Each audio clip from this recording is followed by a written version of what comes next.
Bienvenidos a todos a este video que se llama Introducción al asma, donde vamos a dar una charla acerca de lo que es los conceptos principales que tenemos que saber de asma. ¿Cuál es el problema en el asma? Fíjense, el asma en números. El asma es, si ustedes se fijan, una de las enfermedades crónicas más prevalentes que hay en el mundo. Y es una necesidad médica insatisfecha. ¿Por qué? Porque tenemos un subdiagnóstico, tenemos mal control, tenemos un sobreuso de rescate que siguen siendo la regla a pesar de todo lo que hacemos. Entonces tenemos que aprender un poquito qué es el asma. El asma es una enfermedad inflamatoria crónica de las vías aéreas, que es frecuente y es tratable, que se define básicamente por la clínica, es decir, por los síntomas respiratorios que son variables, sibilancias, disnea, opresión torácica y tos, y por una limitación que es variable al flujo aéreo expiratorio. Esto se mide con la espirometría, pero si un paciente no está en crisis, puede tener una espirometría normal. Entonces vamos a ir viendo un poquito después cómo vamos a hacer el diagnóstico efectivo de asma. Tenemos que tener tres componentes en asma. Hay una inflamación bronquial crónica, hay una hiperreactividad de la vía aérea y hay una obstrucción que es reversible y es variable en el tiempo. Por lo tanto, el asma es, ante todo, inflamación. Eso es el concepto que nos tiene que quedar. Hay un desencadenante, que puede ser un alergeno, un virus, humo, el ejercicio, etc. Pero todo eso provoca ante una inflamación de la vía aérea, es decir, una vía aérea que está con edema, con moco, provoca los síntomas. El desencadenante ante una vía aérea inflamada es la que va a provocar estos síntomas. Entonces, si hay inflamación, el tratamiento de base tiene que ser un antiinflamatorio, es el corticoide inhalado. Y el broncodilatador solo alivia los síntomas, entonces no es el tratamiento el broncodilatador, sino el corticoide inhalado. Vean ustedes este caso. María, de 25 años. En 2 meses fui 4 veces a la guardia, me falta el aire, me silba el pecho, me ponen una inyección, me dan el PAF y me envían a la casa. ¿Qué está pasando con este cuadro? ¿Qué es lo más frecuente que vemos? Primero, no tiene diagnóstico de asma reconocido como tal. Segundo, las crisis frecuentes y las múltiples visitas a guardia. El sobreuso de SABA, salbutamol y los corticoides sistémicos. Y no tiene tratamiento de mantenimiento esta paciente, es decir, el corticoide inhalado, y encima tiene mal control. Esto es la causa y los 4 puntos principales por el cual tenemos que empezar a capacitar en asma. Entonces, si decimos qué es el asma es una enfermedad heterogénea que está caracterizada por una inflamación crónica de la vía aérea que se define por la historia de síntomas respiratorios que son variables en el tiempo y la intensidad y que se asocia a una limitación que también es variable al flujo expiratorio. Recuerden los 4 síntomas cardinales en el asma: sibilancias, disnea, opresión torácica y tos. Mucho cuidado porque la hiperrespuesta y la inflamación bronquial suelen acompañar al asma, pero no son ni necesarias ni suficientes para el diagnóstico. ¿Por qué? Porque el paciente les puede relatar esto, pero cuando ustedes le hacen la medición en este momento y no está en una crisis el paciente, encuentran los métodos complementarios normales. Es decir, la espirometría no hace el diagnóstico ni lo descarta por sí sola al diagnóstico de asma. Entonces es muy importante la clínica y tratar después de identificar esa hiperreactividad bronquial. Entonces, ¿cuánto sospechamos el asma? Cuando el paciente tiene estos síntomas que son variables, son recurrentes, tienen algún desencadenante que suelen empeorar a la noche o a la madrugada y que suelen mejorar con un broncodilatador. ¿Cuáles son los desencadenantes más frecuentes? Las infecciones, sobre todo las infecciones virales, los alergenos, el ejercicio, el aire frío, los cambios de clima, el humo de tabaco, olores fuertes, la contaminación. Y a esto se le suman antecedentes que le tenemos que preguntar al paciente, ustedes ya lo van a ver bien con toda la historia clínica de alergia, todo lo que es asma o atopías en la infancia, rinitis, eczema, alergias alimentarias, y antecedentes familiares de asma, sobre todo padres, hermanos. ¿Por qué? Porque es una enfermedad que tiene una susceptibilidad genética. Entonces, el diagnóstico se apoya en dos pilares: en los síntomas, que son respiratorios típicos y variables, y en la limitación variable del flujo expiratorio, que eso lo confirmamos con una espirometría. ¿Cómo se puede confirmar esto? Por ejemplo, con una prueba broncodilatadora, le hacemos la espirometría, hacemos una prueba broncodilatadora, si tiene un FB1 postbroncodilatador con un cambio de 12% más y 200 mililitros o más, con una variabilidad diaria del PEF, del pico flujo, entre 10 y 20% individual del paciente. O si, por ejemplo, no podemos evidenciarle, le damos corticoides inhalados y tiene mejoría a un ciclo corto de glucocorticoides sistémicos y el paciente tiene mejorías en 4 semanas. O le hacemos una prueba de broncodilatación, el paciente tiene una caída del FB1 y cuanto más variabilidad o más respuesta tenga estas pruebas, mayor certeza vamos a tener que el paciente tiene asma. Pero recuerden, estos estudios complementarios no sirven de nada si no se asocia con la clínica de asma y antecedentes que tiene el paciente. Entonces, del síntoma a la confirmación que tenemos que hacer: síntomas sugestivos de asma, le hacemos la espirometría con prueba broncodilatadora, si es positiva, confirmamos. Ahora, ¿qué pasa si es negativa la espirometría? Empezamos a hacer otras pruebas que son de segunda línea para poder documentar esa variabilidad. Por ejemplo, la variabilidad del PEF. Por ejemplo, medirle feno al paciente, y si tiene más de 40 de feno, uno podría confirmar que tiene una inflamación tipo 2. La provocación con metacolina, ejercicio, manitol, la más usada es metacolina, pero esto no se hace en todos los centros. Tiene que hacerse en un centro que tenga una terapia intensiva dentro del centro, porque es riesgoso para el paciente que haga un paro respiratorio. O si no, le podemos hacer una prueba terapéutica. Por ejemplo, le damos los glucocorticoides inhalados 4 semanas y los reevaluamos al paciente. Estas pruebas, muchas de estas pruebas, por ejemplo, la metacolina, si es positiva, confirma el diagnóstico. Si es negativa, tenemos que considerar otras alternativas, por ejemplo.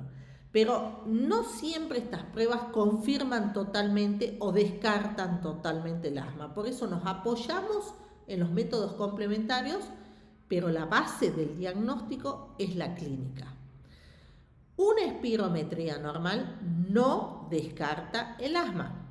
Entonces, cuando tenemos un paciente con diagnóstico de asma y ya sabemos que tiene asma y el diagnóstico, tenemos que evaluar 3 dominios. Y ustedes fíjense cuando les dé la charla de introducción al EPOC que son los mismos dominios: control de síntomas, el riesgo de exacerbar el paciente y la función pulmonar. Estos son los 3 dominios que sí o sí tenemos que evaluar en los pacientes. Entonces, el primer dominio, control. ¿A qué nos referimos con control? Cuando decimos está controlada el asma, nos estamos refiriendo a los síntomas. Está controlado los síntomas de asma. Y fíjense que nos dice las guías GINA. Nos dicen: síntomas diurnos, tiene más de 2 veces por semana, tiene despertares nocturnos por asma. Esto es clave. Al paciente con asma siempre tenemos que preguntar si se despierta con síntomas de asma. Porque si es un paciente que se despierta con síntomas de asma, por más que no tenga síntomas diurnos, es un paciente moderado, nunca va a ser un paciente leve. El hecho de despertarse con síntomas nocturnos ya da más criterio de severidad al asma. Necesidad de rescatador más de 2 veces por semana, o si tiene alguna limitación a la actividad física por los síntomas de asma. Entonces, ¿qué nos dicen las guías? Si no tiene ninguno, está bien controlado. Si tiene 1 o 2, está parcialmente controlado. Si tiene 3 o 4, no está controlado. ¿Qué decimos nosotros y lo que vemos muchos pacientes con asma? Si no tiene ninguno, está controlado. Pero si tiene alguno de estos el paciente, no está controlado. Entonces, esto de parcial, totalmente, no.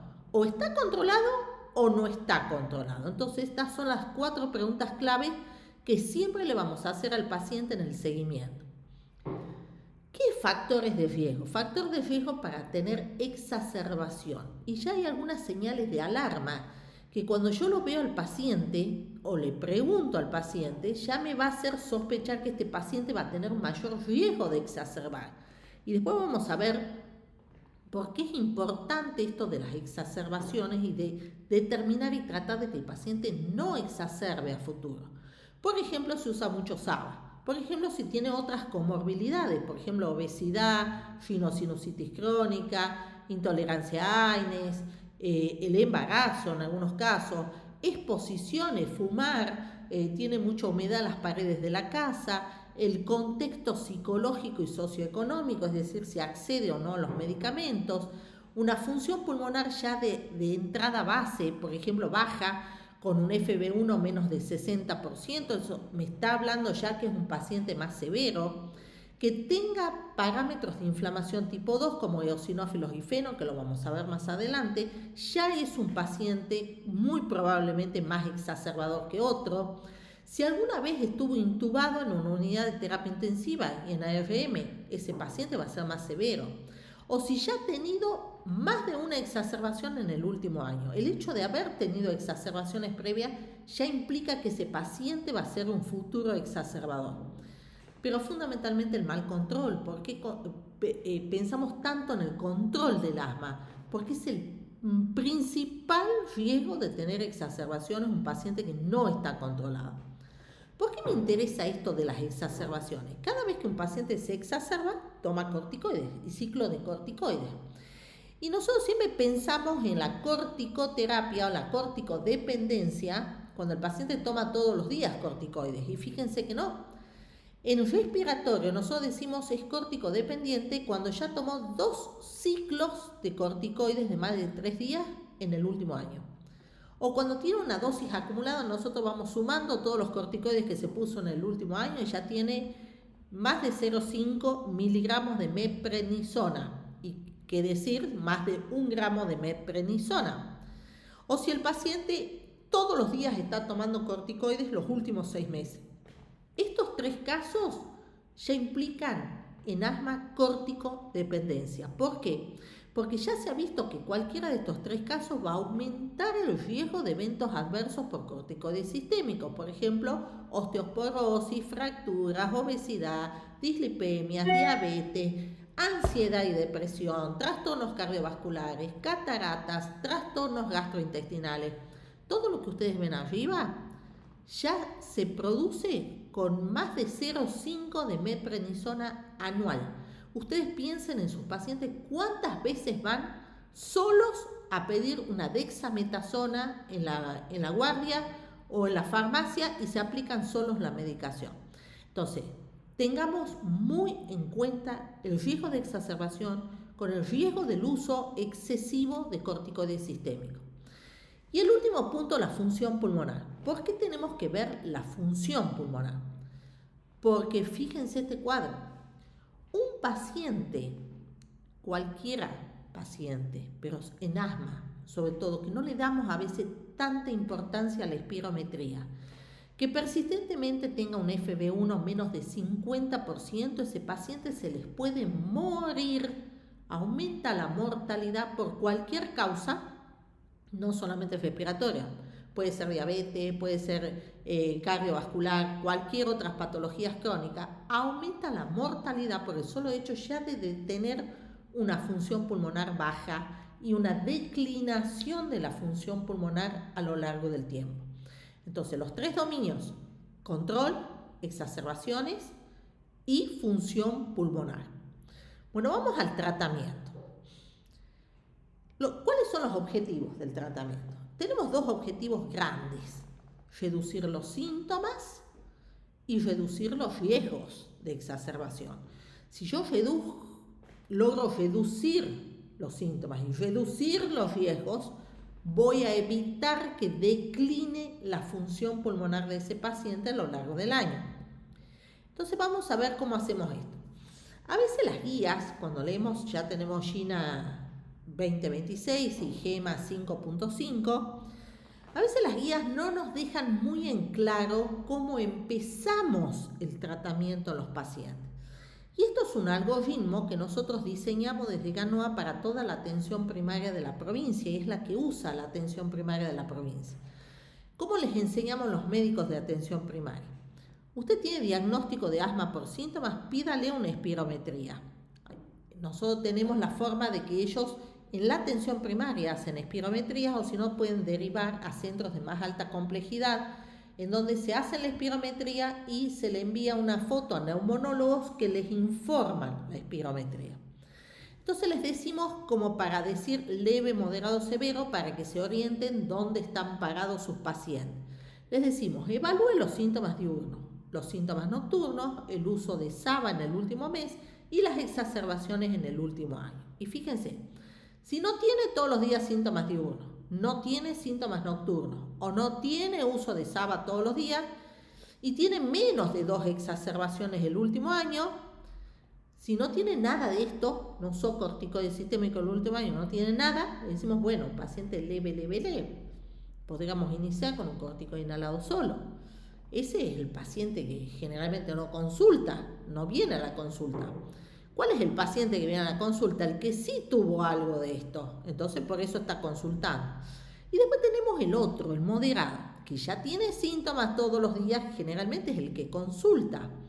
No se despierta todas las noches, pero sí tiene despertares nocturnos y usa SABA todos los días. Ese que se despertó a la noche ya no es leve, ya es un moderado.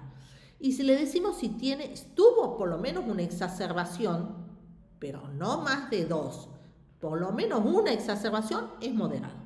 Si ya usó un ciclo de corticoide inhalado el último año, ya es un moderado, ya no es leve ese paciente.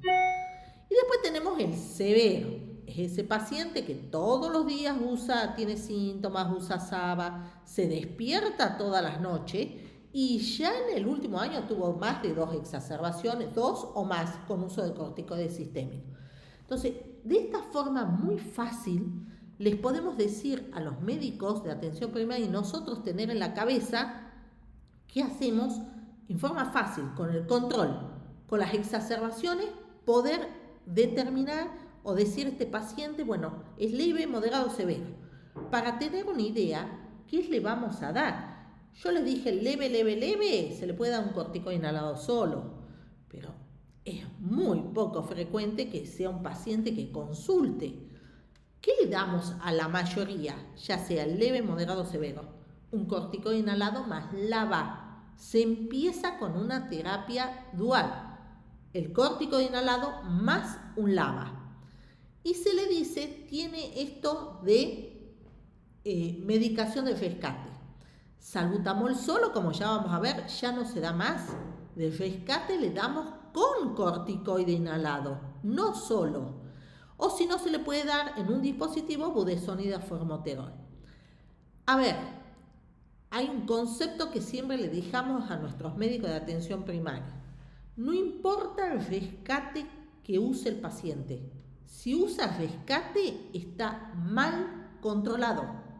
Es lo mismo que un diabético decirle, mira, vos estás con la insulina todos los días, ¿no? Pero si estás mal, ponete insulina corriente.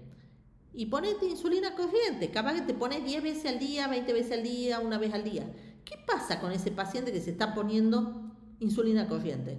¿Está mal controlada su diabetes?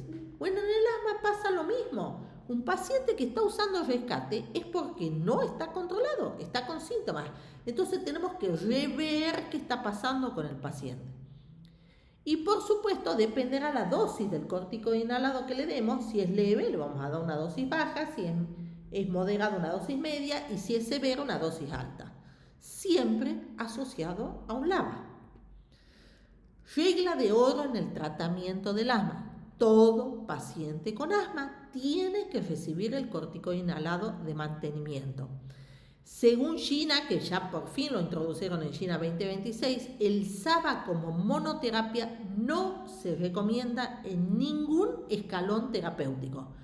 Se tiene que usar SABA más un corticoide sistémico porque si no lo usamos, ya sabemos que esos pacientes pueden tener mayor riesgo de crisis y mayor riesgo de mortalidad. En la práctica sacar el rescate con SABA solo, tratar de introducir el rescate con un corticoide inhalado asociado, y todo rescate tiene que contener algún antiinflamatorio de corticoide inhalado.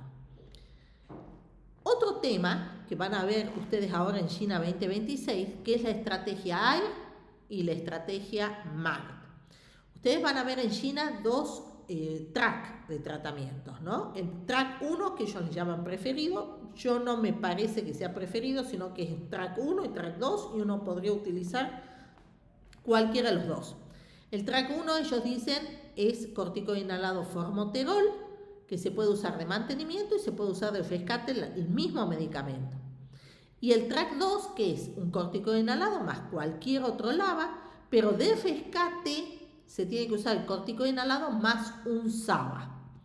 Entonces, vamos a ver las diferencias. ¿A qué le llamamos terapia AIR y terapia MART? Cuando son pacientes muy leves, están dentro de los grados leves, las guías nos dicen, bueno, se les podría dar solamente el rescate. Bueno, pero solamente el rescate no es un SABA, es rescate con un broncodilatador más un corticoide inhalado.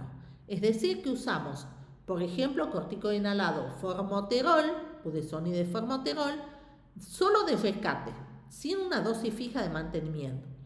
Acá tenemos que tener un poco de cuidado con estos pacientes. A veces le damos que use como rescate y el paciente usa en exceso. Hay un límite para usar esto, hay que explicarle muy bien al paciente cuál es el límite. Y como les dije al comienzo, si el paciente está usando mucho rescate o usa el rescate todos los días es porque no está controlado. Entonces va a tener un mayor riesgo de exacerbaciones. Ese paciente lo tendremos que pasar a terapia de mantenimiento. O sea que esta terapia AIR hay que manejarla muy bien, conocerlo muy bien al paciente y saber que no está descontrolada su asma. Y la terapia MAR se le llama cuando el mismo dispositivo budesonide formoterol yo lo doy de mantenimiento y le digo al paciente que lo use al mismo dispositivo también de rescate.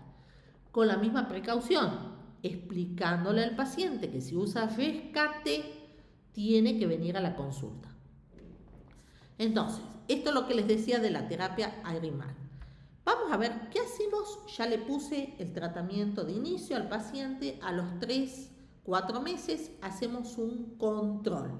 Si el paciente es grave o severo, le vamos a hacer al mes el control. No vamos a esperar 3 meses para que vuelva el paciente.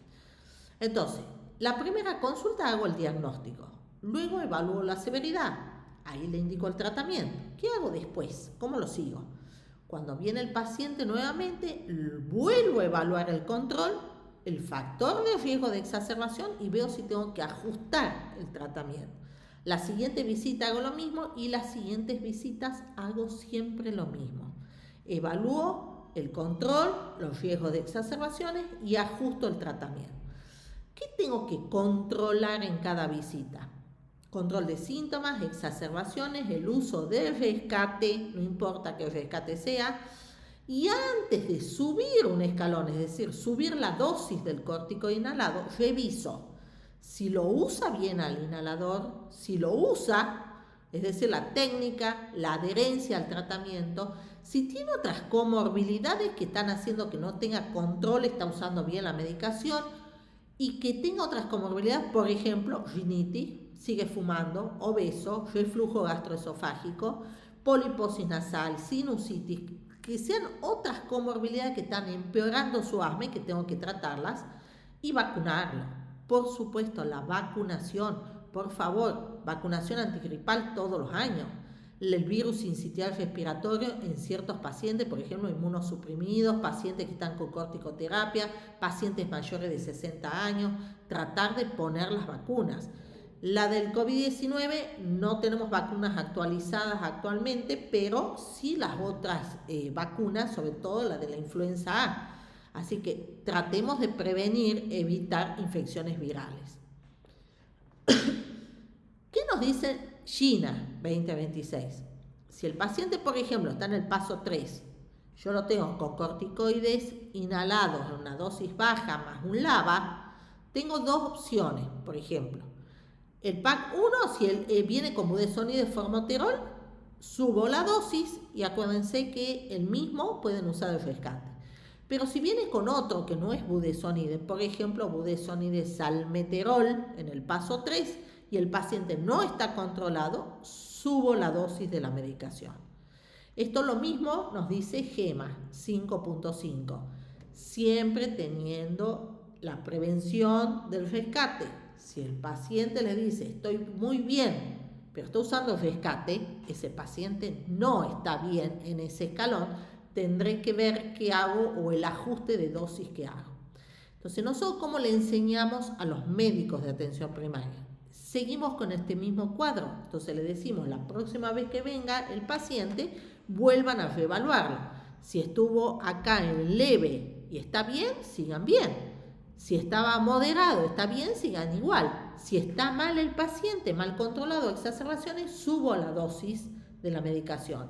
Si es muy severo el paciente y ya está con máxima dosis, agrego triple terapia antes de derivarlo a un especialista en asma, que en este caso van a ser ustedes después del preceptorship, para evaluar si ese paciente se merece un biológico. Alerta. Rescate que use el paciente, signo de mal control. Entonces, las estrategias básicas del manejo del asma. Primero, el diagnóstico. No se puede hacer tratamiento si no tenemos diagnóstico. Lo que llamamos más allá del asma, técnica de herencia, el diagnóstico diferencial, evaluar las comorbilidades y tratar las comorbilidades. Y recién vamos a ir a fenotipificar al paciente. ¿Qué características clínicas tiene el paciente? ¿Qué biomarcadores tiene? ¿Qué otros métodos complementarios le pido? Y vemos tres dominios. El dominio pulmonar, el dominio extrapulmonar y el dominio conductual. Por ejemplo, si fuma. Por ejemplo, si vive en un ambiente lleno de moho, las paredes. Por ejemplo, el lugar de trabajo donde trabaja el paciente. Y posteriormente hacemos el seguimiento, control de síntomas, exacerbaciones, función pulmonar, cuánto usa de corticoide sistémico y las comorbilidades. Esas 5 cosas son las que evalúo para el seguimiento del paciente. Entonces, los mensajes claves, esto de esta primera introducción al asma es, el asma es inflamación, por lo tanto, todo paciente tiene que estar con un corticoide inhalado. Nunca SABA en monoterapia. El rescate antiinflamatorio de budesonide y formoterol está indicado como preferido porque se puede usar un solo dispositivo, mantenimiento y rescate, teniendo en cuenta que si usa rescate de este mismo dispositivo está mal controlado. Confirmar siempre con una espirometría, evaluar el control en cada visita, revisar la técnica de herencia. Y el nuevo objetivo que tenemos en estos pacientes es lograr la remisión clínica, de lo cual vamos a hablar un poco más adelante. Bueno, muchísimas gracias y los espero para el próximo video.